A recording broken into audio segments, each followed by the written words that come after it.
There's fun in learning around the bend. You could even do it with your best friend. If there's science stuff that you like to know, come watch Allie and CoCo Science Show. Hello guys, welcome to another day of a very CoCo Christmas! And what's that? The girl of the hour is not here right now. No, she's not allowed at the place that we're about to go into. That's right. We're going into everybody's favorite big box store, Target! And we're going right to the Holly Jolly section. I don't know if it's actually called that, but time to be Holly and Jolly. They've got Santas. Nice hat, guys. Baubles. Frightening stockings. Oh, cactus fence. Wait, music's really loud and there's a lot going on. They're cleaning the floors. But today I want to talk about the artificial Christmas tree. So there's a huge disagreement. What's better, chopping a tree down year after year for Christmas or getting an artificial tree and using it year after year? So let's go through the pros and cons.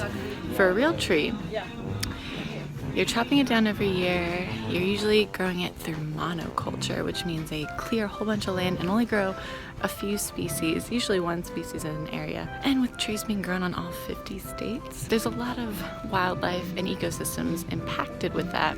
Also, to harvest them, they may use helicopters or cranes, depending on how big the operation is. They usually take about 8 to 10 years to grow to Christmas tree size. That means they're taking about 10 years to take in all the carbon dioxide that we're emitting. And every time they chop a tree down, usually a Christmas tree farmer is going to plant one in its place. With the pesticide, herbicide potential, land clearing, and ecosystems that might not naturally have, like fir trees or spruce trees. Let's look at the artificial trees. These guys are made out of PVC, aluminum, steel, maybe some copper. So none of that's really easily recyclable. Also, a lot of these are probably made in faraway places like China or Thailand. And so you have the energy to ship it to you, the energy to make them, probably low wages and poor conditions, and then the raw materials itself. And what happens when you're done with it? You only have a couple options. You can donate it to someone who might need it, like a nursing home. There may be a company that can recycle them, but unlikely.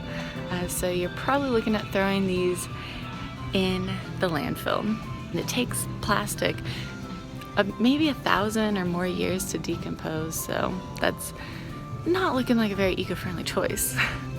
And yeah, you can use them year after year, but there's some disagreement about how long these take to be carbon neutral, but the general consensus is about 20 years for these to be carbon neutral, and then you still have to deal with what happens after you're done with it. So 20 years and then you dump it in a landfill. And I've heard some people throw their trees out every year.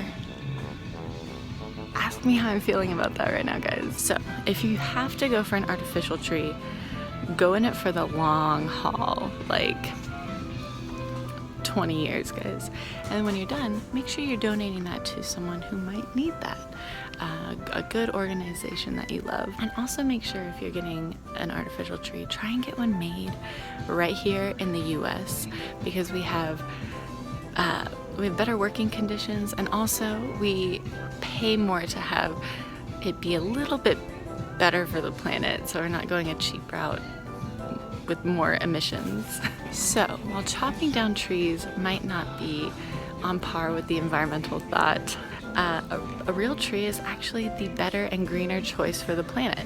You're having more trees planted and you're having them more easily decomposed.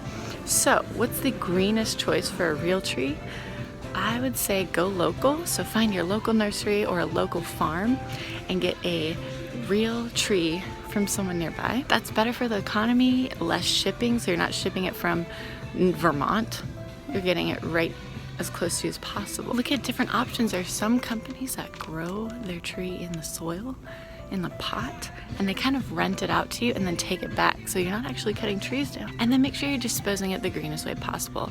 When you throw it in a landfill, a real tree, when you throw a real tree in the landfill, it has about 4 times the amount of emissions due to like methane buildup. But if you compost it, it doesn't release as many greenhouse gases. You can also do what a lot of people in my town do and donate it to the zoo. Just make sure all the baubles and things are off of the tree, off the real tree, to make sure it's safe for the animals, and they'll use it for an environmental enrichment. So that's kind of exciting. So the question of the day, I want to know, and there's no judgment here, do you guys use a real tree or a fake tree at home? Or if you don't use a tree, what would you choose? I personally would probably choose a small, like Charlie Brown, sad tree, real tree. But my parents have been using a fake tree since I was like born. So they're definitely getting good use out of it, but I probably would have gone for a real tree growing up if I had a choice. So let me know in the comments, would you go for a real tree, a fake tree, maybe one of those pyramid trees where you put branches on it like they used to do hundreds of years ago?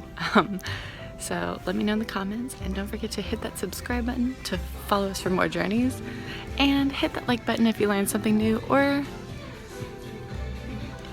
you like the Jonas Brothers? Is this the Jonas Brothers?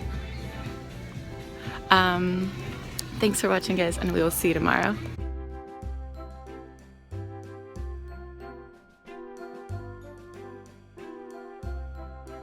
I really hope nobody thinks I'm like a doctor and can fix the problems. I'd be useless, guys. Don't talk to me. I'm just wearing a lab coat. Normal.